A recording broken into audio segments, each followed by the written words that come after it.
నమస్కారం, welcome to I dream. నేను మీ విజిత. ధర్మ మార్గం కార్యక్రమానికి స్వాగతం. ప్రస్తుతం మనతో పాటు ఉన్నారు ఇస్కాన్ టెంపుల్ నుంచి ప్రణవానంద ప్రభుజీ. ప్రభుజీతో మాట్లాడి ఆధ్యాత్మిక పరంగా ఎన్నో మంచి మంచి విషయాలు తెలుసుకుందాము. మనకు ప్రతి ఒక్కరు కూడా చెప్తుంటారు, మనం చేసుకున్న ఈ జన్మలో చేసుకున్న పాప పుణ్యాల యొక్క ఫలితమే మనం మరొక జన్మలో అనుభవించే ప్రతి ఒక్కటి కూడా ఆధారపడి ఉంటుంది అని చెప్పి. నిజంగా ఎంతవరకు ఆధారపడి ఉంటుంది, ఇదంతా నిజమేనా? ఆధ్యాత్మిక మార్గంలో నడవాలి అనంటే ఎటువంటి మనం నియమాలు పాటించాల్సి ఉంటుంది? ఆధ్యాత్మిక మార్గం వైపు గనక మనం వెళ్తే ఈ కర్మ ఫలాన్ని తగ్గించుకునే అవకాశం ఉంటుందా? ఇలాంటి మంచి మంచి విషయాలు ఇప్పుడు ప్రభుజీతో మాట్లాడి తెలుసుకుందాం. నమస్కారం ప్రభుజీ. నమస్కారం అండి. హరే కృష్ణ. హరే కృష్ణ ప్రభుజీ. ప్రభుజీ చెప్తుంటారు కదా, అందరూ కూడా మనం ఈ జన్మలో చేసుకున్న కర్మలను బట్టే మన మరుసటి జన్మలో అనుభవించే లైఫ్ ఉంటుంది అని చెప్పి. నిజంగా ఉంటుందంటారా అలా? నిజంగానే అలా ఉంటుంది కాబట్టి కర్మ సిద్ధాంతము మన సనాతన ధర్మంలో ఉన్నది. అలా లేకపోతే ఒకడు పేదవాడిలా, ఒకడు చాలా ధనవంతుడిలా, ఒకళ్ళు చాలా బుద్ధిమంతుడిగా, ఒకళ్ళు ఒక్కొక్క స్కిల్ ఒక్కొక్కడికి భగవంతుడు ఇచ్చాడు. దేని ఆధారంగా ఇచ్చారు అని అంటే పూర్వజన్మ ఫలితాన్ని బట్టి, కర్మను బట్టి ఒక్కొక్కళ్ళు ఒక్కొక్క విధంగా జన్మించారు. ఒకళ్ళు పొడవుగా జన్మించారు, ఒకళ్ళు పొట్టిగా జన్మించారు, ఒకళ్ళు భారతదేశంలో జన్మించారు, ఒకళ్ళు అమెరికాలో జన్మించారు. దేన్ని నిర్ధారించుకునేలా ర్యాండమ్ లో ఇలా ఇలా వేయలేదండి. అన్నీ కూడా మన పూర్వజన్మ యొక్క ఫలితము, పూర్వజన్మ యొక్క సుకృతం. దాని వల్లనే మనము ఒక్కొక్క జన్మ పొందటము అనేది జరుగుతుంది. మరి ఇప్పుడు every action has equal and opposite reaction అని అంటారు కదా. మరి ఇప్పుడు అలా అనుభవించటము తథ్యమైనప్పుడు ఆధ్యాత్మిక మార్గంలో వెళ్ళటం ఎందుకు? ఈ పూజలు, గుడిలోకి వెళ్ళటం ఇవన్నీ ఎందుకు అనే వాళ్ళకి ఏం సమాధానం చెప్తారు ప్రభుజీ? మనకి భగవంతుని ఆరాధన చేసేది మన జీవితం మొత్తం మార్చిపోయి, మన కర్మ అంతా తొలగిపోయి, మన కర్మ మొత్తం నష్టమైపోవటము అంటే మనం కేవలం ఆనందంగా ఉండటం కోసం కాదండి. ఈ కర్మ పరంపరనే ఆపడానికి. ఓకే, మనం భగవంతుని ఆశ్రయించేది ఏదో సుఖం పొందటం కోసం ఆశ్రయించకూడదు. భగవంతుడు ఏం చెప్పాడు? సర్వధర్మాన్ పరిత్యజ్య మామేకం శరణం వ్రజ అహం త్వాం సర్వ పాపేభ్యో మోక్షయిష్యామి మా శుచ. అయ్యా, నువ్వు కంగారు పడకు, నన్ను శరణాగతి చెయ్యి. అసలు ఈ కర్మకే పులి స్టాప్ పెట్టడానికి, మనం కామా పెట్టడానికి ప్రయత్నం చేయొద్దు. అందరు కూడా ఎలాగైనా సరే ఈ చెడు కర్మను ఆపేసి మంచి ఫలితాలు, మంచి ఆనందాలు, మంచి అనుభూతులు రావాలి. అది జస్ట్ మనం కామా పెడుతున్నాం అంతే. మళ్ళీ స్టార్ట్ అవుతుంది ఆ కర్మ మృత్యు పరంపర అనేది. దాన్ని పులి స్టాప్ పెట్టడానికి ఆధ్యాత్మిక మార్గము. అందుకోసం మనము కంప్లీట్ గా కర్మని తొలగించుకొని భగవంతుడి యొక్క మార్గాన్ని ప్రవేశించడమే భక్తి అని అంటే, శరణాగతి అని అంటే. ఎప్పుడైతే మనం భక్తి శరణాగతి చేస్తామో అసలు మనకి మీరు అంటున్నారు కదా కర్మ ఫలితం కర్మనే ఉండదు, ఇంకా కర్మ ఫలితం అనుభవించాల్సిన అవసరం లేదు. కానీ ఎప్పటి వరకైతే మనం ఈ పుణ్యం చేసినా పాపం చేసినా ఈ ప్రపంచంలోకి రావాల్సింది. క్షీణే పుణ్యే మర్త్యలోకం విశంతి అని అంటారు శాస్త్రంలో. ఇప్పుడు మీరు చూడండి, మీరు ఎప్పుడైనా చిన్నపిల్లల్ని మాల్కి తీసుకెళ్ళి ఉంటారు కదా ఆడిపించడానికి. అప్పుడు మీరు డబ్బులు ఇచ్చి కొంటారు కాయిన్స్. చిన్న చిన్న గేమ్స్లలో కాయిన్స్ వేసారనుకోండి, సపోజ్ ఒక కార్ లాగా ఉంటుంది, అది ఇలా ఇలా ఇలా ఇలా ఊగుతూ ఉంటుంది. మీరు ఒక 100 రూపీస్ పెట్టి 2 కాయిన్స్ కొన్నారనుకోండి, ఆ పిల్లవాడు అంటాడు, అరే అమ్మ అయిపోయింది, నాకు ఇంకా కార్డ్స్ కావాలి, ఇంకా. అరే ఎంతసేపు ఆడావో తెలుసారా, ఎంత డబ్బులో తెలుసా, 500 అయిపోయాయి. ఏం పర్వాలేదు, నాకు 1 నిమిషంలానే అనిపించింది. ఆనందం త్వరగా జరిగిపోతుందండి. ఇంత పుణ్యం చేసామనుకోండి స్వర్గంలో మనం ఇంతసేపు ఉంటాం, ఇంత పాపం చేసామనుకోండి నరకంలో ఇంతసేపు ఉంటాం. ఎందుకో తెలుసా అండి, బాధాకరమైన సిచ్యువేషన్స్ కొద్దిసేపు దాడిపినా సరే అమ్మా ఇంకెంతసేపు మనకి ఎక్కువగా అనిపిస్తుంటుంది. కాబట్టి మనకి పుణ్యము సంపాదించి ఆనందంగా ఉంటామా అని అంటే మనం పుణ్యం కోటైపోగానే తీసుకెళ్లి మళ్ళీ ఈ ప్రపంచంలో పడేస్తారు. మనం పాపం చేస్తే నరకంలో అనుభవించాల్సి వస్తుంది, మళ్ళీ జన్మలో అనుభవించాల్సి వస్తుంది. మనకి పుణ్యము వద్దు, మనకి పాపము వద్దు. భగవంతుణ్ణి శరణాగతి చేయటం వల్ల మోక్షము పొందటం మనకి ముఖ్యం. భగవంతుడి యొక్క సేవ చేసుకోవటం మనకి ముఖ్యం. అందుకే ఆధ్యాత్మికత. కానీ ఇప్పుడు ఆధ్యాత్మికత అంటే ఎలా మారిపోయింది తెలుసా అండి? ఈ పరిష్కారం చేయండి, మీకుండే కష్టాలు పోయి మీకు సుఖ సంపత్తులు మొత్తం వచ్చేస్తాయి. ఇది ఆధ్యాత్మికత కానే కాదు. ఇది కేవలం భౌతికమైన పుణ్యము మాత్రమే. ఆధ్యాత్మిక మార్గం అంటే పాపానికి సంబంధం లేదు, పుణ్యానికి సంబంధం లేదు. కేవలం భగవంతుడి యొక్క సేవ, భగవంతుడి యొక్క భక్తి. ఇది ఆధ్యాత్మిక మార్గం. అందుకోసం మనం భగవంతుడిని ఆశ్రయిస్తాం, భక్తి మార్గంలో ధర్మ మార్గంలో ముందుకెళ్ళాలి అని సంకల్పం చేసుకుంటాం. ప్రభుజీ భక్తి శరణాగతి అన్నారు కదా, ఏంటి రెండిటి మధ్య వ్యత్యాసం? భక్తి అంటేనే శరణాగతి, శరణాగతి అంటేనే భక్తి భావనతో ఉండుట. శరణాగతి అంటే స్వామి నేను నీకు చెందిన వాడిని, నీవు తప్ప నాకు ఇంకెవరూ తెలియదు అని ఒక భావన శరణాగతి. శరణాగతి చేశాక ఏం చేయాలి? భగవంతుడి యొక్క భక్తి చేయాలి. భగవంతుడి యొక్క భక్తి అంటే ఏంటి? శ్రవణం కీర్తనం విష్ణు స్మరణం పాద సేవనం అర్చనం వందనం దాస్యం సాఖ్యమాత్మ నివేదనం. చక్కగా భగవంతుడి గురించి వినటం, భగవంతుడి యొక్క నామాన్ని కీర్తన చేయటం, భగవంతుడికి అర్చన చేయటం, ఇలా నవవిధ భక్తి మార్గాలలో భగవంతుని ఆశ్రయించటం, ఇదే భక్తి శరణాగతి అని అంటే. ప్రభుజీ కలియుగంలో ఇప్పుడు మనకు ధర్మం అనేది ఒకే పాదం పైన నడుస్తుంది, ఆల్రెడీ అంత అధర్మమే నడుస్తోంది అని చెప్పి జరిగే అరాచకాలు ఘోరాలు చాలా చాలా చూస్తున్నాం. మరి ప్రస్తుతమే ఇలా ఉంటే ఇంకా ముందు ముందు ఎలా ఉండబోతుంది అంటారు? ఇంకా మనకి నిజంగా చెప్పాలి అంటే ఇది సంధికాలము అని అంటారు. అంటే ద్వాపర యుగానికి కలియుగానికి 5 నుంచి 10,000 సంవత్సరాలు సంధికాలం. అంటే ఇట్ ఈస్ జస్ట్ ట్రైలర్. ఇంకా సినిమా ఉంది ముందు ముందు. కాబట్టి ఇప్పుడు కానీ ఈ ట్రైలరే ఇక్కడ ఉంది. అమ్మో కలియుగం ఇలా పెరిగిపోయింది, ఇలా పెరిగిపోయింది, భక్తి చేయలేమని ఇప్పుడే అనుకుంటే ముందెళ్ళైతే ఇంకా చేయలేం. అందుకే మేము అందరికి చెప్పేది ఏంటంటే ఇప్పుడే ఇలా ఉంటే ఇంకా ముందు ముందు ఎలా ఉంటుంది. కాబట్టి ఈ జన్మను వదిలేసుకోకండి. ఈ జన్మ వదిలేసుకొని మళ్ళీ మనం పుట్టామనుకోండి, అప్పుడు ఎవ్వరు ఐ డ్రీమ్స్ టీవీలో భగవంతుడి గురించి చెప్పేవాడు ఉండరు అనమాట. అప్పుడు అందరూ సినిమాల గురించి సీరియల్ గురించి మాట్లాడే వాళ్ళే ఉంటారు. కాబట్టి మనకి ఇప్పుడు కలియుగంలో స్టార్టింగే ఇది. ఇంకా స్టార్టింగ్ లో ఉన్నాం కాబట్టి ఇంత ప్రభావం అనిపిస్తుందా మీకు?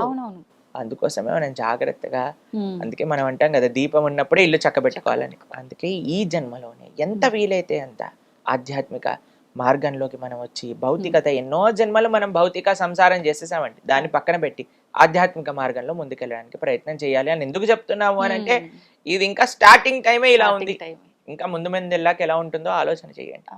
కాబట్టి అందరూ చాలా జాగ్రత్తగా ధర్మ మార్గంలో ముందుకెళ్ళాలి. ఈ సమయంలో మనకున్న అదృష్టం ఏంటో తెలుసా అండి? ఇంతమంది యొక్క ఆధ్యాత్మిక తత్వ మధ్యలో మనం ఉన్నాం. ఇంకా మనం హరినామ సంకీర్తనం జరుగుతుంది, యజ్ఞాలు జరుగుతున్నాయి, ఆలయాలు ఉన్నాయి, జనాలు వస్తున్నారు ఆలయాలకి, వ్రతాలు పూజలు అన్నీ జరుగుతున్నాయి. ఇంకా ముందుకు వెళ్తూ వెళ్తూ వెళ్తూ ఉంటే ఇవన్నీ తగ్గిపోతాయి. అందుకోసం చాలా జాగ్రత్తగా ఉండాలి. అందుకనే ప్రతిసారి కూడా ఆధ్యాత్మిక మార్గంలో వెళ్ళాలి వెళ్ళాలి పుణ్యాలు చేసుకోవాలని చెప్తుంటారు ప్రభుజీ. ప్రభుజీ భగవంతుడు సర్వత్రా ఉన్నాడు, ప్రతి ఒక్కరిలో భగవంతుడు ఉన్నాడు, ఎక్కడ చూసినా భగవంతుడు ఉన్నాడు, భగవంతుడు లేని ఒక ప్లేస్ అనేదే లేదు అంటుంటారు కదా. మరి భగవంతుడు అంతటా ఉన్నప్పుడు ఎందుకు ప్రత్యేకంగా ఆలయాలకి గుళ్ళోకి వెళ్ళి భగవంతుడిని దర్శనం చేసుకోవాలంటారు? గాలి అంతటా ఉంది కదండి. కానీ మన కార్లో టైర్లో పంచర్ అయింది అనుకోండి, మనం ఈ పంచర్ షాప్కి వెళ్ళి అక్కడ ఎందుకు గాలి కొట్టించుకుంటాం? గాలి అంతటా ఉంది, గాలి కొట్టించుకుంటారా మీరు ఎప్పుడైనా వెహికల్లో? ఇక్కడ నుంచి గాలి ఇలా పట్టుకొని లోపలికి పంపించచ్చు కదా. సాధ్యపడదు కదా. ఎందుకు సాధ్యపడదు? గాలి అంతటా ఉంది కదా. అవును, సాధ్యపడదు. భగవంతుడు కూడా అంతటా ఉన్నాడు. గాలి షాప్ లో ఎలా అయితే ఎయిర్ కాన్సన్ట్రేటెడ్ గా ఒక దగ్గర ఉంటుంది కాబట్టి అది ఈజీగా మనం పెనిట్రేట్ అవుతుంది. భగవంతుడు సర్వత్రా ఉన్న ఆ తత్వము ఆలయ విగ్రహం రూపంలో ఒక కాన్సన్ట్రేటింగ్ గా స్వామి స్వయంగా ఆ రూపంలో అక్కడ కొలువై ఉన్నారు. ఈజీగా యాక్సెసబుల్ మనకి దేవాలయంలో భగవంతుడు. ఎలా అయితే ఇప్పుడు హైడ్రోజన్ ఉంది, ఆక్సిజన్ ఉంది. ఇప్పుడు మనకి నీళ్లు, నాకు ఇప్పుడు దాహం వేస్తుంది అనుకోండి, ఓ ఆక్సిజన్ హైడ్రోజన్ రెండు కలిపి ఇప్పుడు నీళ్ళు తెసి నోట్లో పోసుకున్నాను అనుకోండి, అవుతుందా? ఒక వాటర్ బాటిల్ తీసుకొని దాన్ని సంప్రోక్షణ చేసుకొని దాని తర్వాత స్వీకరిస్తే గానీ నాకు దాహం తీరుతుంది. అలానే భగవంతుడు అంతటా ఉన్నాడు, సర్వత్రా ఉన్నాడు. అది భగవంతుడు చెప్పింది, భగవంతుడు తత్వమే సర్వత్రా ఉన్నాడు. మీరు సర్వత్రా ఉన్నాడు అని నమ్ముతున్నప్పుడు ఆలయంలో విగ్రహంలో కూడా ఉన్నాడు కదా. ఉన్నాడు. ఆలయంలో విగ్రహంలో భగవంతుడిని పర్సీవ్ చేయటం చాలా ఈజీ, చాలా సులభం. అందుకోసం మనం ఆలయానికి వెళ్ళి ఎప్పుడైతే ఆ స్వామి యొక్క రూపాన్ని, ఆ స్వామి యొక్క దర్శనాన్ని, స్వామి యొక్క సేవలను మనం ఆస్వాదన చేస్తామో, ఇప్పుడు కనిపించేదే చూడలేకపోతే, కనిపించేదే ఆస్వాదించకపోతే కనిపించింది ఏం చూస్తామండి? అస్సలు సాధ్యపడదు. ఇప్పుడు జనాలకి మూర్తి భగవంతుడి యొక్క శ్రీ విగ్రహాన్నే దూషిస్తున్నారు, భగవంతుడి యొక్క శ్రీ విగ్రహాన్నే నమ్మకం లేకుండా ఇది నాస్తికుల్లా చేస్తున్నారు, మాట్లాడతారు. భగవంతుడినే దూషిస్తున్నారు. కొన్ని కొన్ని కొన్ని ప్రోగ్రాంలు మేము ఎప్పుడైనా ఇంటర్నెట్ లో చూస్తే మాకు ఆశ్చర్యం వేస్తుంది. పెద్ద పెద్ద వాళ్ళు అసలు మన ఉండే దేవీ దేవతలను కూడా నిందిస్తూ వాటిపైన వెటకారంగా మాట్లాడుతూ, అది ఎంత మహాపాపమో తెలుసా మీకు అది? కాబట్టి సరైన తత్వం తెలియకపోతే వాళ్ళు, మీకు విషయం తెలుసా, భగవంతుడు సాక్షాత్తుగా మన ముందుకు వచ్చిన ఎవడో నాటకం వేసుకొని వచ్చాడు, వేషం వేసుకొని వచ్చాడు అనుకుంటాడు. నిజమే. భగవంతుడిని చూడడానికి భగవంతుడి యొక్క కృప ఉండాలండి, లేకపోతే పర్సీవ్ చేసుకోలేరు. నిజంగా అంతటి అదృష్టం దక్కుతుందంటారా ప్రభుజీ? నిజంగా మన ముందుకి- బ్రహ్మాండంగా ఎవరైతే వినయంతో, గర్వం లేకుండా శాస్త్రం పైన, ఆచార్యుల పైన, భక్తుల పైన నమ్మకం పెడతారో అటువంటి వాడికి భగవద్ దర్శనం అయి తీరుతుంది.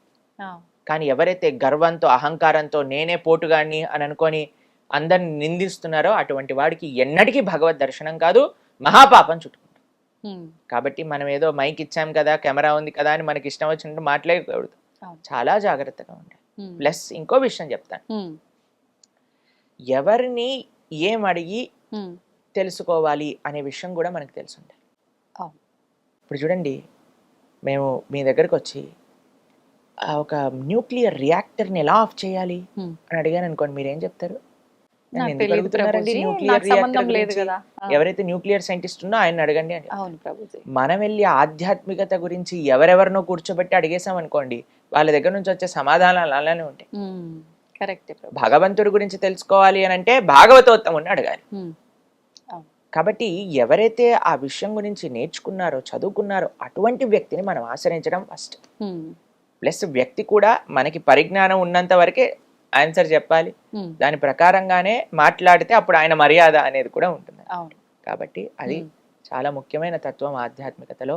తెలిసిన విషయాలు వినయంగా ఎప్పుడైతే మనం స్వీకరిస్తామో భగవంతుడు కనిపించి తీరుతాడు, దాంట్లో ఎటువంటి సందేహం లేదు. ఎవరో కోటికి ఒకరు ఉండుంటారు అట్లాంటి అదృష్టవంతులని నేను అనుకుంటా ప్రభుజీ ఈ కలియుగంలో. కృష్ణుడు భగవద్గీతలో ఏమని చెప్పారు తెలుసా? మనుష్యానాం సహస్రేషు, అంటే 1,00,000 మందిలో ఒక్కడు భగవంతుని తెలుసుకుంటాడు. వాసుదేవ సర్వమితి సమహాత్మ సుదుర్లభ, చాలా చాలా దుర్లభం భగవంతుడే అంతటా ఉన్న తత్వము అని తెలుసుకునేవాడు అని. పాపం కృష్ణుడికి ఆ ఎక్స్పెక్టేషన్ ఉందంటే అది రియాలిటీనే కదండి. పాపం కృష్ణుడి ఎక్స్పెక్టేషన్ అంతే ఉంది. బహూనాం జన్మనామ్యంతే జ్ఞానవాన్ మాం ప్రపద్యతే వాసుదేవ సర్వమితి సమహాత్మ సుదుర్లభ. బహూనాం చాలా చాలా జన్మలు ఎత్తి ఎత్తి సంసారంలో అనుభవించి అనుభవించి అనుభవించి తర్వాత తెలుస్తుందట అటువంటి వ్యక్తికి అయ్యా కృష్ణుడే సర్వత్వము అని. అటువంటి వ్యక్తి చాలా దుర్లభమైన మహాత్ముడు అని కృష్ణుడు చెప్పాడు భగవద్గీత. కాబట్టి అంత ఈజీ కాదండి భగవంతుడి గురించి అర్థం చేసుకోవటం. కానీ ఎవరికైతే వినయం ఉంటుందో, విశ్వాసం ఉంటుందో వాడు అర్థం చేసుకోవచ్చు. ఇది సీక్రెట్. సీక్రెట్ ఇస్ వినయం అండ్ విశ్వాసం. ఇప్పుడు రివీల్ అయిపోయింది సీక్రెట్. ఓకే ప్రభుజీ, ధ్యానం చేస్తే చాలా మంచిదని అంటుంటారు. నిజంగా ధ్యానం చేస్తే అంత మంచిదా? ఎందుకు చేయాలి అసలు ధ్యానం? మనకి మనసుని నిగ్రహించడం. ఇప్పుడు మనసు ఏం చేస్తుందంటే అండి, వాయోరివ సుదుష్కరం అని భగవద్గీతలో అర్జునుడు కృష్ణుడికి చెప్తారు. మనసుని నిగ్రహించడం అనేది చాలా కష్టమైన విషయం. ఇప్పుడు చూడండి, ఒక్క నిమిషంలో మన ఇద్దరం మాట్లాడుకుంటున్నట్టే ఉంటుంది, కానీ మనసు అలా రౌండ్ తిప్పేసి వచ్చేస్తుంది అనమాట. కరెక్ట్. మేము మాట్లాడే లోపల అన్ని ప్రదేశాలు వెళ్ళిపోయి నెక్స్ట్ ఏంటి, ఎల్లుండి ఏంటి, పోయిన సంవత్సరం ఏంటి, వచ్చే సంవత్సరం ఏంటి అన్ని తిరిగేసి వచ్చేస్తుంది. అంతే. అంత కెపాసిటీ మనసుకుంది. మనసుని నిగ్రహించడం అనేది ఎందుకు? ఒక పిల్లవాడు అల్లరి చేస్తున్నాడు అనుకోండి, అటు వెళ్తున్నాడు ఇటు వెళ్తున్నాడు ఏడుస్తున్నాడు అంటే అమ్మ ఏం చేస్తుంది? ఒక బొమ్మ తెచ్చి చేతిలో పెడుతుంది. ఎప్పుడైతే బొమ్మ చేతిలో పట్టుకుంటాడో దాంతో ఆడుకుంటూ కూర్చుంటాడు. అలా మన మనస్సు యొక్క తత్వం ఏంటి అంటే, ఇటు పరిగెత్తా అటు పరిగెత్తా, దీని గురించి ఆలోచించా, అక్కర్లేని విషయాలని నెత్తిపైన తెచ్చుకొని ఇది నా కష్టాలు, ఇది నేనే ఉద్ధరించాల్సింది అని అనవసరమైన విషయాలన్నీ మన మనసు మన పైన వేసుకుంటుంటుంది. దీన్ని ఎలా ఆపటం అంటే, ఒక చిన్న పిల్లవాడికి ఎలా అయితే మనస్తత్వమో మనసు కూడా అదే మనస్తత్వం. కాబట్టి మనసుకు ఒకటి ఇవ్వాలి. మీకు ఒక విషయం చెప్తాను. ఒక పిల్లవాడు తపస్సు చేశాడు అనమాట. ఒక యోగి వచ్చాడు ఆ మార్గంలో వెళ్తూ ఉంటే. ఆ యోగిని అన్నారు, అయ్యా నేను ఇంత తపస్సు చేశాను కదా, నాకు ఏదో ఒకటి వరంగా ఇవ్వు అని అంటే ఆ యోగి సరే అయ్యా తదాస్తు నువ్వేం అడిగినా ఇస్తాను, నాకు ఒక జీనీ కావాలి అని అడిగాడు. జీనీ అంటే ఒక ఆత్మ లాంటిది అనమాట. అంటే మనం ఏం చెప్పినా చేసేది అనమాట. అయితే ఈయన ఏం చెప్పాడంటే ఈ జీనీని ఇస్తాను కానీ ఒక రూల్ ఉంది దీనికి, ఎప్పుడైతే నువ్వు దీనికి పని చెప్పవో అప్పుడు నేను చంపేస్తుంది. అదే చంపేస్తుంది, దీనికి ఎప్పుడు పని చెప్పు అని చెప్తాడు. సరే అని ఇంటికి తీసుకెళ్తాడు.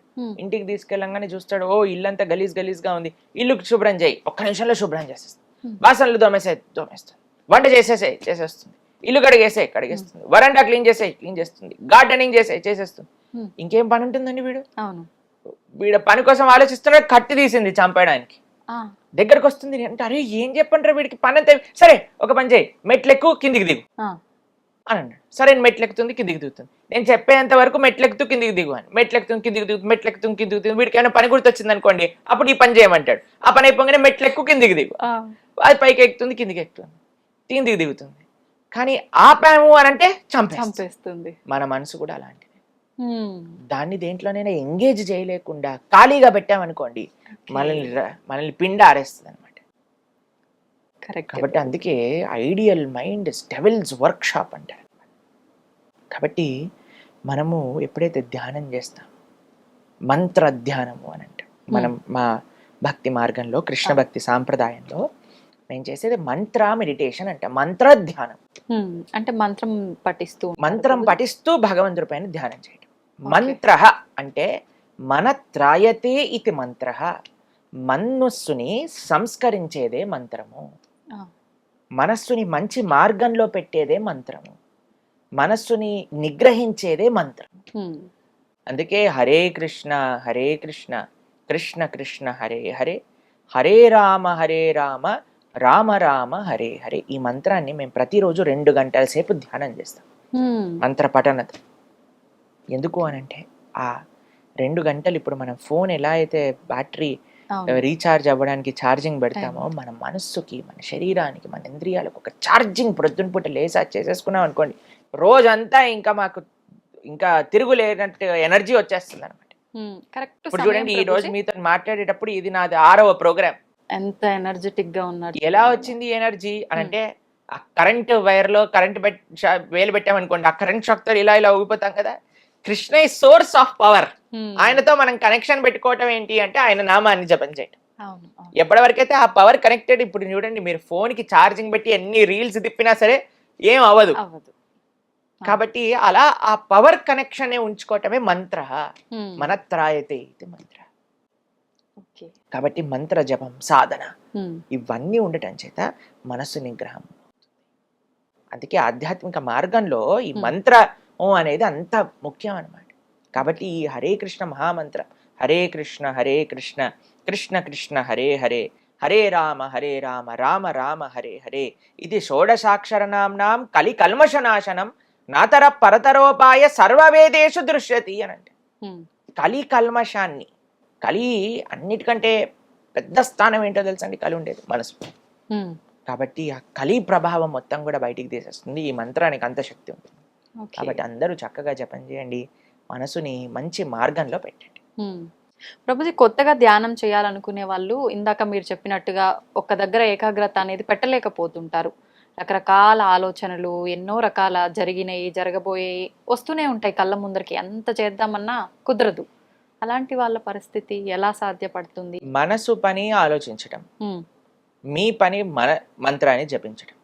అంతే, మనసుని పట్టించుకోవద్దు. మంత్రాన్ని జపం అంటే ఏంటో తెలుసా అండి? మనం మంత్రాన్ని ఎలా జపించాలి అంటే మన చెవులకి వినపడాలి. మనం అనే మంత్రం మనకి వినిపించాలి. హరే కృష్ణ కృష్ణ కృష్ణ హరే హరే, హరే రామ రామ రామ హరే హరే. మన మంత్రం మనం వింటున్నామా? అదే మన ధ్యాస. మనసు అక్కడ వెళ్ళండి, ఆస్ట్రేలియాకి వెళ్ళనివ్వండి, యూకేకి వెళ్ళనివ్వండి, అమెరికాకి వెళ్ళనివ్వండి, అది పడివ్వండి. మనం ఎప్పుడైతే ఇలా మెల్లమెల్లగా మంత్రాన్ని వింటూ వింటూ వింటూ జపిస్తూ ఉంటామో, ఇప్పుడు చూడండి పిల్లలు అల్లరి చేస్తున్నప్పుడు వాళ్ళు ఏమనుకుంటారంటే అమ్మ ఏదో కిచెన్లో బిజీగా ఉంది, నాన్న ఆఫీస్ పని చేసుకుంటున్నాడు కాబట్టి అటు ఇటు వెళ్తున్నాడు. కానీ ఒకసారి అమ్మ ఏయ్ అన్నదనుకోండి, వాళ్ళు అక్కడ ఉంటారు. మంత్రం ఏం చేస్తుంది, మనసు ఇటు ఇటు అటు ఇటు పరిగెత్తుంది. హరే కృష్ణ అనగానే అయ్యో వీడు ఏం చేస్తున్నాడు, గమనిస్తున్నాడా నన్ను నేను అటు ఇటు పరిగెత్తుతున్నానని వచ్చి మన దగ్గర కూర్చుంటుంది. మెల్లమెల్లగా మెల్లమెల్లగా మెల్లమెల్లగా ఆ సాధన వల్ల మనసు మన దగ్గరకు వస్తుంది. ఫస్ట్ మనసు గురించి పట్టించుకోకండి, మంత్రం పైన ఫోకస్ పెట్టండి. మంత్రం ఎప్పుడైతే మనం అధ్యయనం చేస్తున్నామో మనస్సు కూడా మన దగ్గరకు వచ్చి కూర్చుంటుంది, చక్కగా మనం చెప్పిన మాట. సమయం పడుతుంది, ఓపిక అవసరం. సమయం చూసుకోవాలంటారా ప్రభుజీ ధ్యానం చేయటానికి? కరెక్ట్ సమయం ఏంటంటారు? తెల్లవారుజామున సత్వగుణంలో ఉన్నప్పుడు అన్నిటికంటే బెస్ట్. ఎందుకంటే ఒకసారి టైం ప్రోగ్రెస్ అవుతూ ఉంటే మీకు తెలుసు, అవును, పిల్లలు, స్కూలు, ఇంట్లో పనులు, వంటలు, ఆఫీసులు, పరిగెత్తటం, అప్పుడు వచ్చి మిమ్మల్ని ప్రశాంతంగా కూర్చొని జపం చేయమంటే మీకు అవుతుందా చెప్పండి? అస్సలు కుదరదు. కాబట్టి ఇవన్నీ స్టార్ట్ అవ్వక ముందే మనం జపం చేయాలి. లేకపోతే మన జపం హరే కృష్ణ హరే కృష్ణ, పాలు లోపల పెట్టు, రామ్ రామ్ హరే హరే, తొందరగా వెళ్ళు బస్ టైం అయిపోయింది, ఇలా అయిపోతుంది. అవునవును. కాబట్టి ఎవరు లేవక ముందే మనం లేస్తే మన ఆధ్యాత్మిక సాధన నడుస్తుంది, లేదంటే ఉపయోగమే లేదు, ఎన్నాళ్ళు చేసినా వ్యర్థం. ఇప్పుడు ఎంత మనము యాక్టివ్ అయిపోయాం అనుకోండి, ఈ రోజులో అందరూ యాక్టివ్గా ఉన్నారనుకోండి, మనం కూడా యాక్టివ్ అవ్వాల్సి వస్తుంది. అవును. ఇప్పుడు రాత్రిపూట వెళ్ళి సాధన చేసుకుంటామంటే అలసిపోతారు కదా.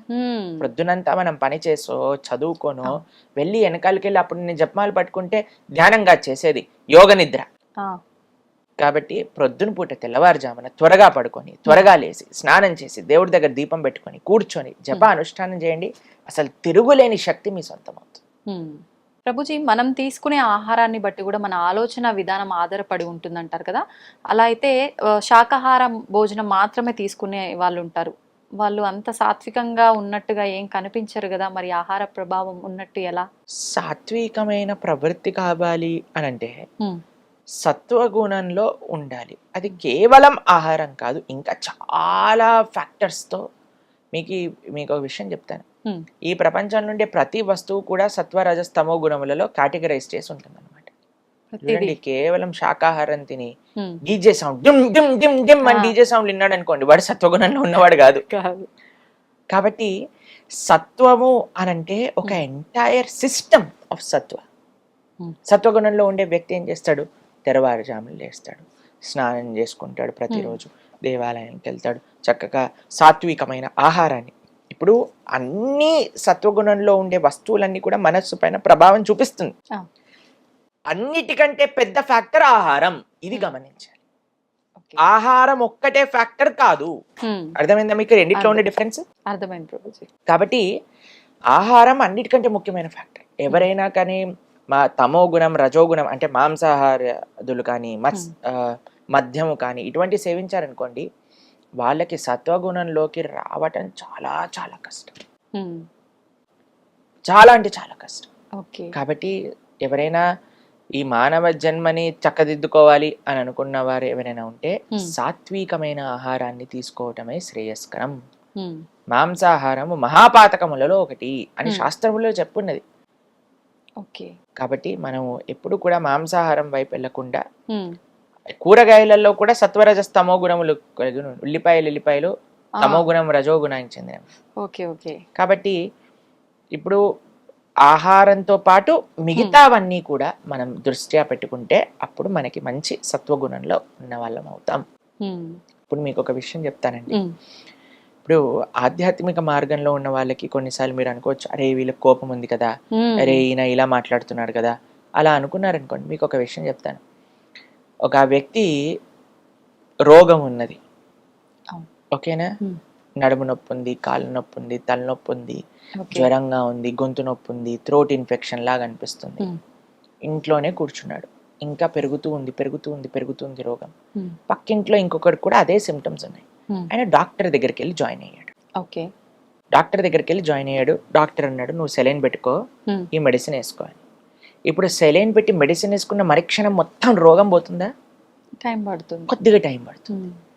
ఆధ్యాత్మిక మార్గంలో ప్రయాణించే వ్యక్తి రోగం ఉంది అని తెలుసుకొని డాక్టర్ దగ్గర వెళ్ళిన వ్యక్తి. కాబట్టి మెల్లమెల్లగా రోగం పోతుంది, ఎందుకంటే చికిత్స చేసుకుంటున్నాడు కాబట్టి. కానీ ఈ వ్యక్తి ఎవరైతే బయట నుంచి అరుస్తున్నాడో, వాడికి ఇంకా జ్వరం ఉంది, వాడికి ఇంకా అహంకారం ఉంది, కోపం ఉంది అన్నవాడు, వీడైతే ఇంకా హాస్పిటల్కి రావట్లేదు, ఆ ప్రయత్నమే లేదు కదా. కాబట్టి మనము ఎవరిని జడ్జి చేయకూడదు ఎక్స్టర్నల్స్గా, మనం వెయిట్ చేయాలి. ఆధ్యాత్మిక మార్గం దాని ఆ మనస్సు పైన ఆ మెడిసిన్ ప్రభావం చూపించి ఒకరోజు తప్పకుండా ఆయన మంచి వ్యక్తిగా మారుతారు. కాబట్టి మన డ్యూటీ ఏంటి? సత్వగుణంలో ముందుకెళ్ళటం, ధర్మ మార్గంలో ముందుకెళ్ళటం, ధార్మికంగా ప్రవర్తించడం, ఇది మనకి. ప్రభుజీ, జీవహింస, మనం మాంసాహారం తినడం అంటే ఒక జీవిని హింస పెట్టి చంపేస్తున్నాము. అసలు జీవహింస గురించి పురాణాల్లో ఏముంది? మనం ఎంత చెప్పినా మానని వాళ్ళు ఉన్నారు. అలా ఏం లేదండి, మన ప్రవచనాలు విని చాలా మంది వేలల్లో మాంసాహారాన్ని వదిలేసిన వాళ్ళు నాకు తెలుసు. సంతోషం ప్రభుజీ, నిజంగా అలాంటి మార్పు వచ్చినందుకు. చాలా మంది మన ఛానల్లో మీరు చూడండి, ఎంతో మంది మనకి చెప్తారు, ప్రభుజీ మేము మాంసాహారాన్ని వదిలేసాము, మేము ఈ రోజు నుంచి నాన్ వెజిటేరియన్ తినము అని. చాలా సంతోషం వేస్తుంది మాకు అలాంటి వాళ్ళని చూస్తే. ఇప్పుడు చూడండి, మీకు ఒక్క విషయం చెప్తానండి. మనకి ఇంత చిన్న దోమ కుడితేనే బ్యాట్ పట్టుకొని మహాభారత యుద్ధం చేసినట్టుగా ఎక్కడుంది ఆ దోమ, దాన్ని చంపేయాలి అని 4-5 బ్యాట్లు పట్టుకొని తిరుగుతారు. ఇంత పెద్ద బండలాంటి శరీరంలో ఒక చిన్న దోమ కుడితేనే మనం తట్టుకోలేకపోతున్నాం కదా. అలాంటిది ఒక ప్రాణిని చంపేస్తుంటే మన మనసు ఎలా ఒప్పుకుంటుంది చెప్పండి? శాస్త్రంలో ఏం చెప్పారు తెలుసా? మాంసం అని మనం అంటూనే దాని యొక్క అర్థం ఏంటి అని అంటే, నేను నిన్ను ఎలా అయితే చంపుతానో నువ్వు నన్ను అలా చంపడానికి నేను నీకు పర్మిషన్ ఇస్తున్నా. అంటే ఏ ప్రాణినైతే మనం చంపుతామో వచ్చే జన్మలో ఆ ప్రాణి మనల్ని చంపుతుంది. దాంట్లో ఇంకొక చిన్న అడిషన్ అండి, ఎన్నిసార్లు చంపుతుంది అని అంటే, ఆ ప్రాణి యొక్క శరీరం పైన ఎన్ని వెంట్రుకలైతే ఉన్నాయో అన్నిసార్లు మనల్ని చంపుతుంది. ఇది వింటే ఎవ్వరు తాకరు ప్రభుజీ మాంసాహారం, భయం వేస్తుంది. అలా విన్నా సరే మారని వాళ్ళు కూడా ఉంటారు. కానీ మన ప్రార్థన ఏంటంటే, మనం ఎవరిని ఏమనట్లేదండి, మన శాస్త్రంలో ఉన్న విషయం శాస్త్రంలో కూడా వదిలేసేయండి. మనం ఇప్పుడు చూడండి, ఏ ప్రాణి అయినా చావడానికి పుడుతుందా చెప్పండి? లేదు. ఇంట్లో కుక్కలను పెంచుకుంటారు, ఎంత అల్లారు ముద్దుగా పెంచుకుంటారు. అమ్మో మై డాగి అని. ఇప్పుడు కుక్క అన్నా సరే వాళ్ళ కోపం వస్తుంది. అవును ప్రభుజీ. ఎందుకు? దానికి ఇంకా ఒక మేకకి ఏం డిఫరెన్స్ ఉంది చెప్పండి? అది ప్రాణి ఇది ప్రాణి కదా, అది జంతువు ఇది జంతువు కదా, ఇది పిల్లలు పెడుతుంది అది పిల్లలు పెడుతుంది. దీదెంత ప్రేమగా చూసుకుంటుందో పిల్లల్ని, అది కూడా అంతే ప్రేమగా చూసుకుంటుంది కదా. ఒక ఆవుకి ఒక కుక్కకి తేడా ఏముంది? ఒక పందికి ఒక కుక్కకి ఏం తేడా ఉంది? ఒక కోడికి ఒక కుక్కకి ఏం తేడా ఉంది? ఒక కుక్కకి ఒక మనిషికి ఏం తేడా ఉంది? అన్నిటికీ ప్రాణి, అన్నిటికీ ఫీలింగ్స్ ఉన్నాయి, అన్నిటికీ పెయిన్ ఎక్స్ప్రెస్ చేసే ఒక మెంటాలిటీ ఉన్నది అందరికి. ఇప్పుడు మేకని చంపాలంటే అది వచ్చి చంపు చంపు చంపు, నేను నీకోసమే పుట్టాను, నన్ను కత్తి తీసుకొని చంపేయని మమ్మల్ని ప్రాధేయపడుతుందా చెప్పండి? లేదు. ఏడుస్తాయి ప్రాణులన్నీ ఎవరైనా తన ముందు జరిగేది ఏదైనా చూసాననుకో. కాబట్టి ఆ నెగిటివిటీ, ఒక ప్రాణి చనిపోతుందంటే ఎంత ఏడుపు, ఆ ఘోష, అదంతా మన లోపలికి వచ్చి మనం కూడా తయారవుతాం. కాబట్టి మాంసాహారం తిననే కూడదు. ఇది చూడండి, మీకు ఒక విషయం చెప్తాను, ఆధ్యాత్మికంగా నో వే మాంసాహారం తినడం. Okay, big no. సెకండ్, మానవత్వ రూపంలో ఆలోచించినా సరే మాంసాహారం అనేది చాలా పెద్ద క్రైమ్ అది. మూడో విషయం చెప్తాను, ఎన్వైరన్మెంటల్ విధంగా ఆలోచించాలి.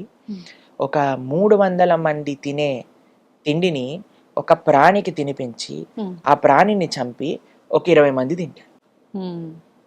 అంటే ఎంతమంది ఆహారం వేస్ట్ అవుతుందో ఇక్కడ చూడండి. కేవలం ఒక 50 మంది 20 మంది తినే తిండికి 350 మంది తినే తిండిని ఒక ప్రాణికి తినిపిస్తున్నాం. ఎన్వైరన్మెంటల్ ఇంబ్యాలెన్స్ అవ్వడానికి ఇది చాలా పెద్ద కారణం. ఎన్వైరన్మెంటల్గా, అలానే మానవీయంగా, అలానే చూస్తే మీరు ఆధ్యాత్మికంగా, ఆరోగ్యరీత్యా మీకు 100 ఎగ్జాంపుల్స్ చూపిస్తాను. డాక్టర్స్ ఇప్పుడు మాంసాహారం వద్దు, వీగన్ అని ప్రపంచం మొత్తం కూడా వీగనిజం, ప్లాంట్ బేస్డ్ డైట్ అని వైపు వెళ్తూ ఉంటుంది, మీరు చూసే ఉంటారు. కాబట్టి ఇప్పుడు చూడండి, చాలా మంది అంటారు మనకి ఇలా కెనైన్ టీట్ ఉన్నాయి, కెనైన్ టీట్ ఉంటే మనం కార్నివరస్ అని. ఇప్పుడు కార్నివరస్ ఇప్పుడు చూడండి, కుక్క కానీ మీరు పులి కానీ ఏం చేస్తాయండి? అదేమన్నా వండుకొని తింటాయా? మసాలాలు వేసి తందూరి చేసుకొని తింటాయా? అది పచ్చిగా తింటాయి. కాబట్టి దానికోసమని ఆ పండ్లు ఇచ్చారు, మీరు కూడా పచ్చిగా తినండి. వెళ్ళి మార్కెట్లో ఎక్కడ మేక అనిపిస్తుంది అని పట్టుకొని యాని కొరికి తినండి, అప్పుడు మనకేం ప్రాబ్లం ఉండదు. కానీ మనం మాత్రం దాన్ని చంపి వండుకొని తింటున్నావు అంటే you are not meant for that. Plus మీకు ఒకటి చెప్తాను, కార్నివరస్ యానిమల్స్ అంటే మాంసాహారం తినే జంతువులకి ప్రేగులు చిన్నగా ఉంటాయి, ఓకే. ఎందుకంటే అది తొందరగా బయటికి వెళ్ళిపోవాలన్నమాట. కానీ మనది ఆవుకి ఎలా అయితే హర్బివరస్ యానిమల్స్ కి ఎలా అయితే ఇంటెస్టైన్స్ ఉంటాయో అలా మనకు ఉంటాయి. అలా మనకి ఇంటెస్టైనల్ సిస్టమ్ వచ్చినప్పుడు మనం ఎప్పుడైతే మాంసాహారం తింటామో అది అరగడానికి 2-3 రోజులు పడుతుంది. ఓకే. అంటే మన శరీరంలోనే కుళ్ళిపోతుంది అన్నమాట. కుళ్ళిపోతుంది. దానివల్ల కొలెస్ట్రాల్ అని, క్యాన్సర్స్ అని చాలా ఎక్కువ మనకి రీసెర్చెస్ కూడా ఉన్నాయి. చూస్తున్నాం ప్రభుజీ ప్రెజెంట్. ఇది ఆరోగ్యరీత్యా. తర్వాత మీరు ఎన్నైనా మీరు చెప్పండి ప్రభుజీ ఏ ఫ్రంట్ లో మాంసాహారం తింటాం కరెక్ట్ అంటే ఏ ఫ్రంట్ లో కూడా మాంసాహారం తింటాం. మాంసాహారాన్ని బంద్ చేసేయాలి. కానీ ప్రభుజీ మీరు అన్నారు ఆధ్యాత్మిక పరంగా దూరము ఏ రకంగా పనికి రాదు అని. కొంతమంది అంటారు ఇప్పుడు ఆధ్యాత్మిక పరంగా అమ్మవార్లకి జంతు బలులు ఇస్తుంటారు, అది ఎప్పటి నుంచో వస్తున్న ఆచారము. అమ్మ వారు అని మీరు అంటున్నారు కదా, అమ్మతనము అని మనం ఒక దేవతని అమ్మ అని పిలిచినప్పుడు నీకెంత అమ్మనో ఆ మేకకు కూడా అంతే అమ్మ ఆ తల్లి. శివుడిని ఏమంటారండి? పశుపతి అని అంటారు. అంటే పశువులకి ఆయన పతి, అంటే పశువులకి ఆయన ఒక నియంత, పశువులకి స్వామి. శివుడి యొక్క భార్యే కదండి అమ్మవారు. ఇప్పుడు ఈయనేమో పశువుని ప్రేమించే వ్యక్తి అయితే ఆవిడ్ని చంపేసైనా ముందు వేసేసే మేకని అప్పుడే నేను కృపణిస్తా అంటే ఎంత అన్యాయం చెప్పండి. అలా అమ్మవారు అంటదా చెప్పండి? అసలు ఎక్కడ ఏ శాస్త్రం నుంచి తెచ్చారు ఏంటి అసలు? అసలు అవైదికం అది. అమ్మ జగదంబ అంబిక, అమ్మతనంలో ప్రేమ ఉంటుంది కానీ అమ్మతనంలో హింస ఉండదండి. కాబట్టి పశువు బలి అనేది వైదికం కాదు. కాబట్టి అమ్మవారికి ఎవ్వరికి పశు బలి ఇవ్వటం వీలే ఉండదు. మాంసము మద్యము ఎవరైతే సమర్పణ చేస్తారో అది తామసిక ఆరాధన అవుతుంది. అటువంటి వాళ్ళ ఫలితాలు ఇప్పుడు పెద్ద పెద్ద వాళ్ళు కూడా టీవీలో కూర్చొని కంపల్సరీ మీరు పెట్టాల్సిందే నాన్ వెజిటేరియన్, కంపల్సరీ మీరు పెట్టాల్సిందే లిక్కర్ అని మాట్లాడుతున్నారు. వాళ్ళందరూ పాపం సంపాదించటమే కాకుండా 10 మందికి ఆ పాపంలో భాగ్యస్వామం చేస్తున్నారు. ఈ జీవితం వచ్చింది ఈ ఒక్క పాయింట్ అర్థం చేసుకోండి. ఈ జీవితం వచ్చింది భౌతికమైన కోరికలు సంపాదించటం కోసం కాదు. ఈ జీవితం మనకి భగవంతుడు ఇచ్చింది, భగవంతుడిని అర్థం చేసుకొని భగవంతుడికి శరణాగతి చేసి ఈ జన్మ మృత్యు పరంపర నుంచి దాటి భగవంతుడి లోకానికి వెళ్ళటం. కాబట్టి దీనికి ప్రాణి హింసకి సంబంధం లేదు లేదు లేదు. ప్రభుజీ ఇంకొక చిన్న డౌట్, నేను ఒక కామెంట్ కూడా చూసా లాస్ట్ టైం మనం మాంసాహారం వీడియోకి. మనం చేసుకున్న కర్మల ప్రకారంగా మరొక జన్మ తీసుకుంటాం కదా, అలా తీసుకున్న జన్మ ఇవి జంతువులు మనకు ఆహారంగా ఉండాలని చెప్పి మళ్ళీ జన్మ తీసుకొని వచ్చాయి కాబట్టి ఇప్పుడు అవి మనకు ఆహారంగా మారిపోయాయి, భగవంతుడే సృష్టించాడు అలా అని చెప్పి ఒక కామెంట్ చూసా. దాని గురించి ఏం చెప్పాలి? బీ రెడీ, ఇప్పుడు చంపేసాయి, ఇలా ఇలా అనుకొని చంపేసాయి. ఆ జీవి పైన ఎన్ని ఎంట్రుకలు ఉన్నాయో అన్నిసార్లు చావడానికి రెడీగా ఉండు. కర్మ ఇస్ క్లియర్ అండి. నేను కళ్ళ గంతులు కట్టుకొని సిగ్నల్ క్రాస్ చేస్తా, నేను సిగ్నల్ నే చూడకుండా క్రాస్ చేస్తా, నీ కర్మ ఫైన్ కట్టాల్సిందే కదా. కట్టాల్సిందే. ఇంకా దురదృష్టవంతుడు అయితే యాక్సిడెంట్ అవుతుంది. కాబట్టి నాకు తెలియదు, నేనేం చూడను, నాకేం తెలియదు, నాకు సిగ్నల్ తెలియదు, నాకు ఈ రూల్స్ అని తెలియదు, పో నీ ఇష్టం. కాబట్టి బాధ్యత కదా.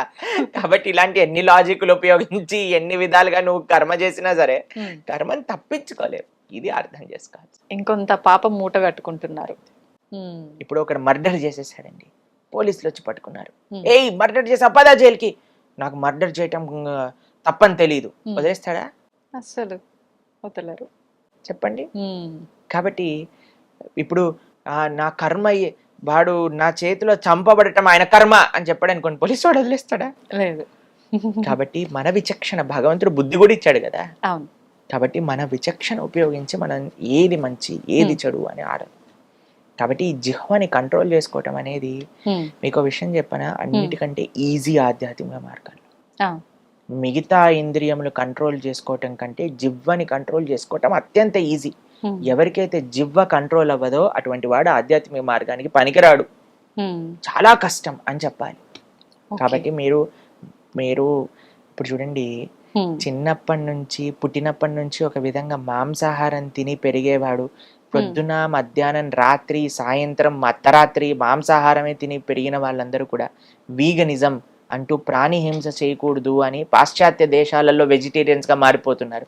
మనకి ఎంత మన మన భారతదేశంలో పుట్టి ఇవన్నీ తెలుసుకున్న వాళ్ళని మారటంలో ఏం ప్రాబ్లం ఉంది చెప్పండి. కాబట్టి ఎంత వీలైతే అంత తొందరగా మాంసాహారాన్ని మానేయండి, లేకపోతే మహాపాపం. ఈ కర్మ, కలెక్టివ్ కర్మ కూడా మనకి తయారవుతుంది అనమాట. ఇప్పుడు కొన్ని దేశాలలో చాలా మనకి సడన్ గా హఠాత్తుగా భూకంపాలు రావటం, న్యాచురల్ కెలామిటీస్ రావటం ఎందుకు వస్తాయి అని అంటే, ఇప్పుడు కలెక్టివ్ కర్మ, అందరూ చేసే పాప కర్మ, ఆ నెగిటివ్ వైబ్రేషన్ ఒక్కసారిగా ఒక దగ్గర కాన్సన్ట్రేట్ అయితే ఇలాంటివి వస్తాయి అని కూడా రీసెర్చెస్ ఉన్నాయి. కాబట్టి మనం ఏ ప్రాణిని హింస పెట్టకుండా మనం జీవిద్దాం, ప్రతి ఒక్క ప్రాణిని జీవించే హక్కు వాళ్ళకి ఇద్దాం, అంతే అండి. మనం ఏదో సృష్టించి అందరిని ఉద్ధరించి ఏం చేయాల్సిన అవసరం లేదయ్యా. నువ్వు బ్రతుకు, వేరే వాళ్ళని బ్రతకని, అదే పెద్ద సేవ నువ్వు మానవుడిగా చేయడానికి. ప్రభుజీ, మనం ఆహారం తీసుకుంటున్నామంటే అది శాకాహారమైనా మాంసాహారమైనా, జీవులని ప్రాణం తీయడం అంటే చెట్టుకి మొక్కకి కూడా ప్రాణం ఉంటుంది కదా, మరి దాన్ని కూడా మనం తింటాం. చాలా మందికి ఇదే ప్రశ్న చేస్తారు. ఇప్పుడు మనం ఎప్పుడైనా మాంసాహారం గురించి, అయ్యో ఈ మొక్కలన్నీ చంపేస్తున్నారు, మొక్కల్ని కాపాడండి అని కామెంట్లు పెడతారు చాలా మంది. చాలా ఎక్కువ కామెంట్స్ వచ్చాయి ప్రభుజీ. ఇప్పుడు ప్లాంట్లలో జీవులు లేరా, మీరు పాలకూరని, కొత్తిమీరని, కరివేపాకుని ఎలా చంపేస్తుంటున్నారు. మీరు చూడండి, ఇప్పుడు పాలకూరని కట్ చేసేటప్పుడు పాలకూర ఎగిరి ఎగిరి రక్తం అంతా పెట్టి పాలకూర బిడ్డను పట్టుకొని ఇలా యోగలించి అలా చేస్తుందా అండి? చెయ్యదు. కానీ దాంట్లో జీవం ఉందా అంటే ఉన్నది. కానీ మరి నువ్వెందుకు తింటున్నావు దాన్ని అని అంటే, నువ్వు జీవించి ఉండడానికి భగవంతుడు డూస్ అండ్ డోంట్స్ అని ఇచ్చాడు మన శాస్త్రంలో. పత్రం పుష్పం ఫలం తోయం యోమే భక్త ప్రయశ్చతి. శాకాహారం ఏదైతే పత్రము, పుష్పము, ఫలము, తోయము ఇవి ఉన్నాయో వీటిని చక్కగా నువ్వు నైవేద్యం పెట్టి తీసుకో. ఇది భగవంతుడు ఇచ్చాడు. ఈ సృష్టిని ఎవరైతే తయారు చేశారో, ఇప్పుడు చూడండి, ఇండియాలో మనము ఒకలాగా కారు నడుపుతాం, అమెరికాలో ఆపోజిట్ వైపు కూర్చొని కారు నడుపుతాం. ఓకేనా? ఇది ఎవరు తయారు చేశారు రూలు? ఆ కంట్రీలో ఈ రూల్ ఉంది కాబట్టి దాన్ని పాటిస్తున్నాం కదా. ఈ సృష్టిని తయారు చేసిన భగవంతుడు ఒక రూల్ ఇచ్చాడు, అయ్యా మాంసాహారాన్ని తినకూడదు, శాకాహారాన్ని తినవచ్చును. ఓకేనా? క్లియర్ గా ఉంది. కాబట్టి ఆయన ఇచ్చిన రూల్ ప్రకారంగా, ఆయన ఇచ్చిన ఇన్స్ట్రక్షన్స్ లో అహింస అని అంటే లీస్ట్ హింస. అహింస అంటే అన్నిటికంటే తక్కువ హింస. ఇప్పుడు నువ్వు డిసైడ్ చేసుకో, అయ్యా నేను శాకాహారం తినకుండా కూడా బ్రతుకుతా అని ఎవరికైనా అనిపిస్తే, గాలిని పీల్చుకొని బ్రతుకుతా, you are most welcome to do it. కానీ ఎవరైనా అయ్యా మాంసాహారం తినలేకపోతే మరి నేనేం తినాలి? నువ్వు శాకాహారాన్ని తినొచ్చు, బ్రతుకు, ప్రేమని పంచు, ధర్మాన్ని ఆచరించు అని భగవంతుడు. దీన్ని వితండవాదం చేసి మరి జంతువులలో కూడా ఉన్నప్పుడు మరి చెట్లలో కూడా ఉంది, ఏం తినకు. Who said no? If you can live just with water and air, do it. If you cannot, then don't kill anything, just eat plants. అది మనం చెప్పాను. కరెక్ట్ ఆన్సర్ వచ్చేసింది ప్రభుజీ చాలా కామెంట్స్ కి. ఇప్పుడు ఈ వీడియోకి ఏం కామెంట్స్ వస్తాయో చూడాలి. నేను ముందు కామెంట్స్ ఓపెన్ చేస్తున్నా. చూడండి, కుక్కతో ఒక వంకర అని కొంతమంది మారరు. అవునవును. కాబట్టి అటువంటి వాళ్ళ కోసం ఏం చేయాలంటే ప్రార్థన చేయాలి. ఇప్పుడు ఇంత చెప్పినా అర్థం, చాలా చిన్న విషయం అండి. ఒక ప్రాణి మనం హింస పెట్టకూడదు, ఎంత బేసిక్ విషయం అండి అది. నిజంగానే. దానికి ఇంత మొత్తుకొని చెప్పాల్సి వస్తుంది, అయినా సరే అర్థం చేసుకోవట్లేదు అని అంటే, అంటే ఇంకా వాళ్ళకి ఇంకా మారరు అనేది అర్థం. అంతే. కాబట్టి మనం జస్ట్ భగవంతుడికి ప్రార్థన చేయాలి, తండ్రి వాళ్ళని కూడా మంచి ధర్మ మార్గంలో నడిపించు, అంతే, ఇంకేం చెప్పలేము. మన వంతు ప్రయత్నం మనం చేసాం, ఆ పైన భగవంతుడి పైన భారం. ప్రభుజీ, దానం విషయానికి వస్తే కూడా అపాత్ర దానం పనికిరాదు అంటుంటారు, దానివల్ల కూడా పాపం జరుగుతుంది అని అంటుంటారు, నిజమే అంటారా ప్రభుజీ? కృష్ణుడు భగవద్గీతలో ఈ విషయం గురించి చెప్తారండి. ఎవరికైతే పాత్రత లేదో వాళ్ళకి దానం ఇవ్వకూడదు. ఇప్పుడు చూడండి, ఒక ఆయన వచ్చి మిమ్మల్ని డబ్బులు అడిగాడు, 100 రూపాయలు ఇచ్చారనుకోండి, వాడు వెళ్ళి సిగరెట్ తాగి మందు కొట్టాడు అనుకోండి, వాడి వచ్చిన పాపం కూడా మీ దగ్గరికి వచ్చేస్తుంది. ఓకే. కాబట్టి మనం ఎప్పుడు కూడా అపాత్రతా దానం చేయకూడదు. ఎవరికి దానం ఇస్తున్నాం, ఎక్కడైతే మనం కాన్ఫిడెంట్ గా ఉన్నామో నా డబ్బులు ఇయ్యటం చేత మంచి జరుగుతుంది, అక్కడ మనం దానం ఇవ్వాలి. వాళ్ళకు చూడండి, ఉపయోగపడింది ఒక దైవ కార్యక్రమానికి కానీ, ఇప్పుడు ఆలయ వ్యవస్థకు అందరూ అంటారండి, ఆలయానికి ఎందుకు డబ్బులు ఇవ్వాలి, ఎందుకు డొనేషన్స్ ఇవ్వాలి, ఎందుకు మీరు డొనేషన్స్ అడుగుతున్నారు. ఇప్పుడు ఒక పెద్ద ఆలయ వ్యవస్థ, ఇప్పుడు ఫర్ సపోజ్ ఇప్పుడు నేను ఇస్కాన్ ఆదిలాబాద్ మేము అధ్యక్షత వహిస్తూ అక్కడ సేవ అందిస్తూ ఉన్నాం అనమాట. ఇప్పుడు మా టెంపుల్ ఫర్ ఎగ్జాంపుల్ తీసుకుందాం, ఆదిలాబాద్ లో ఉన్న మా గుడిలో ఇప్పుడు భగవంతుడి యొక్క సేవ జరుగుతుంది. ఎవరైతే ఆలయానికి వస్తారో వాళ్ళందరికీ ప్రసాదం పెడుతున్నాం.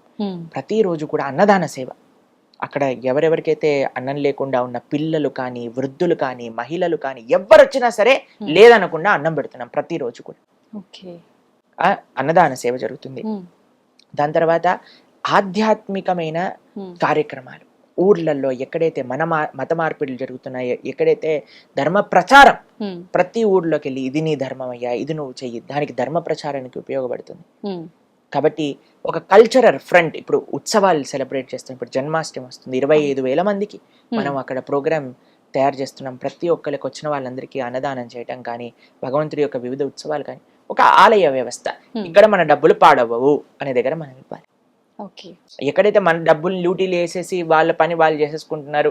ఇప్పుడు చూడండి, కొంతమంది చెప్తారు, అది ఎంతవరకు కరెక్టో తెలియదు, మన టెంపుల్లో వేసే హుండీలో డబ్బులన్నీ కూడా గవర్నమెంట్ వేరే వేరే స్కీమ్లలోకి, వేరే వేరే దాంట్లోకి వాడేస్తుంది, అది వేరే మతాలకు కూడా వాడేస్తుంది, పిచ్చి పిచ్చి తప్పుడు పనులకు కూడా వాడేస్తుంది అని కూడా చాలా మంది చెప్తుంటారు. కాబట్టి ఎక్కడైతే మనకి మంచి కార్యక్రమాలు జరుగుతున్నాయి అని మనకు తెలుస్తో అక్కడ ఇవ్వటం అనేది చాలా ముఖ్యం.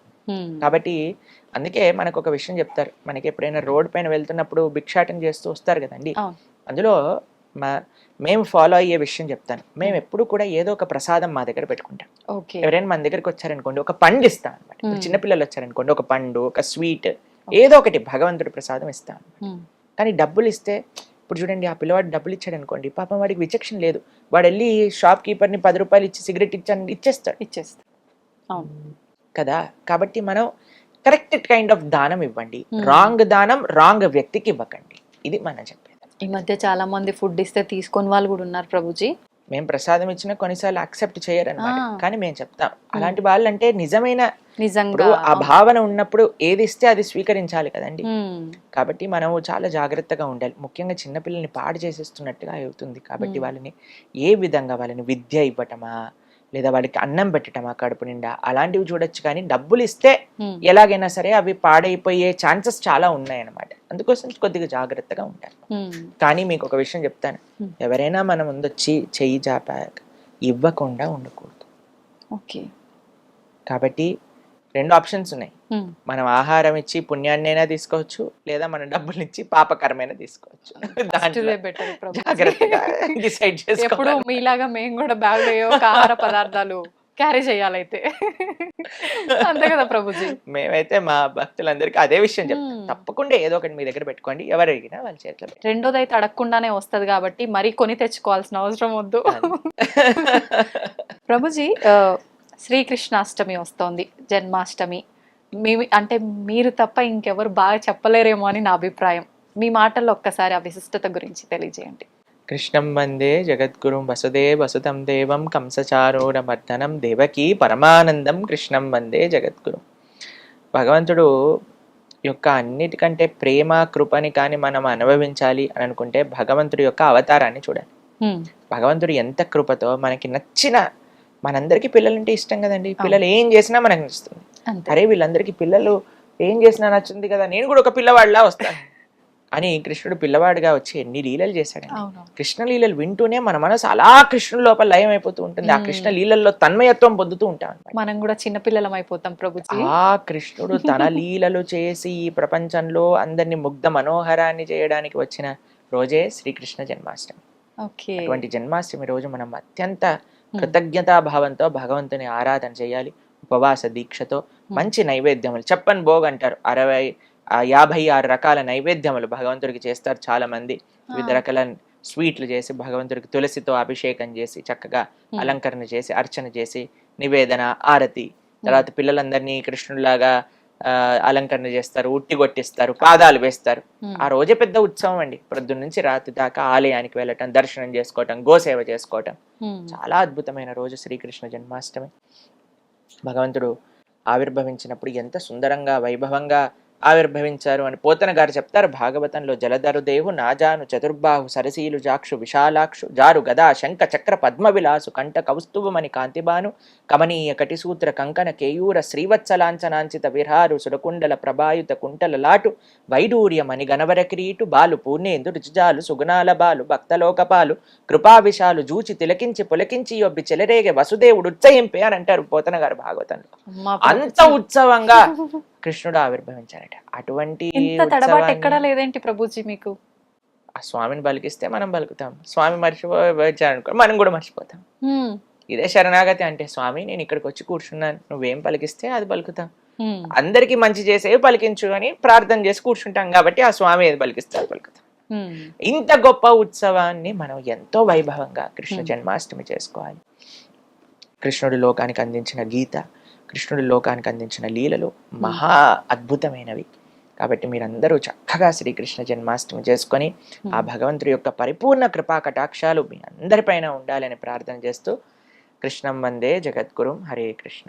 ప్రభుజీ, మనకు శ్రావణ మాసం ఆల్రెడీ ప్రారంభం అయిపోయింది.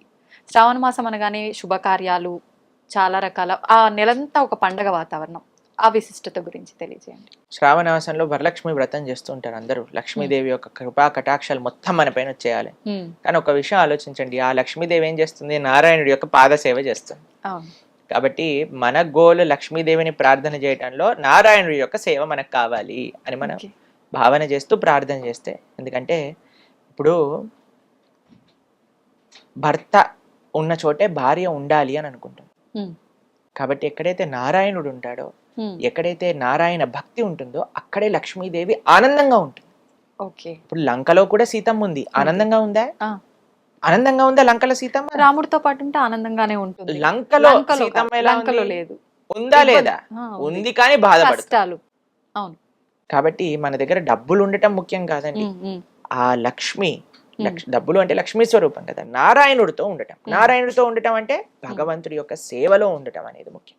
కాబట్టి శ్రావణ మాసంలో మీరు చేసే ప్రతి ఆరాధనలో ఒకటే ప్రార్థన చేయండి, అమ్మా నీ యొక్క అనుగ్రహం ఎంత వీలైతే అంత, కోట్లు లక్షలు లక్షల కోట్లు ఎంతైతే అంత ఇస్తావో మొత్తం ధార్మిక సేవలో నేను పెడతావు అని ఒక ఆశ్వాసన లక్ష్మీదేవికి ఇవ్వాలి. అప్పుడు బ్రహ్మాండంగా కురిపిస్తుంది ఆవిడ. మనం చేయాల్సింది ఒక సంకల్పమే. సంకల్పం, ధర్మం కోసం, దైవం కోసం మనం సేవ చేస్తాం. కృతజ్ఞతలు ప్రభుజీ, చాలా మంచి విషయాలు తెలియజేశారు. కృష్ణుడి గురించి, గొప్పతనం గురించి, ఆధ్యాత్మిక మార్గం యొక్క విలువల గురించి ప్రతిసారి మనం మాట్లాడుకుంటూనే ఉన్నాం. కానీ ఎన్నో సందేహాలు మనకు ఎన్నో కామెంట్ల రూపంలో తెలియజేస్తూనే ఉన్నారు. అవన్నీ కూడా చక్కగా వివరించారు ప్రభుజీ. హరే కృష్ణ.